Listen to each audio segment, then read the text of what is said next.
Israeli বিমান হামলায় নিহত হুথি প্রধান মোহাম্মদ আব্দুল করিম আল ঘামারির জানাজায় অংশ নিতে ইয়েমেনের রাজধানী সানায় জড়ো হয় হাজারো মানুষ। এ সময় শোক, ক্ষোভ আর হুথি পতাকায় ছেয়ে যায় পুরো শহর।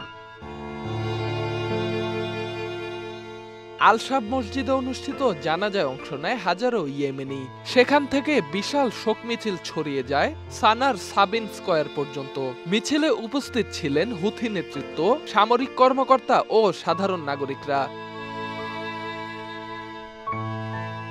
গত সপ্তাহে হুথি কর্তৃপক্ষ নিশ্চিত করে ইসরায়েলি বিমান হামলায় ঘামারি নিহত হয়েছেন। ওই হামলায় তার ছেলে ও কয়েকজন সহযোগীও প্রাণ হারান। তবে হামলার স্থান ও সময় প্রকাশ করা হয়নি। ঘামারির মৃত্যুর পর নতুন হুথি প্রধান হিসেবে ঘোষণা করা হয়েছে ইউসুফ হাসান আল মাদানির নাম। তিনি সংগঠনটির অন্যতম সিনিয়র নেতা ও সামরিক কৌশল নির্ধারক হিসেবে পরিচিত। ইসরায়েলি প্রতিরক্ষা বাহিনী আইডিএফ জানিয়েছে ২৮ আগস্টের অভিযানে হুথি শাসনের শীর্ষ সামরিক সদস্যদের লক্ষ্যবস্তু করা হয়েছিল। তাদের দাবি, ঘামারি ছিলেন হুথি সামরিক কাঠামোর মূল স্থপতি।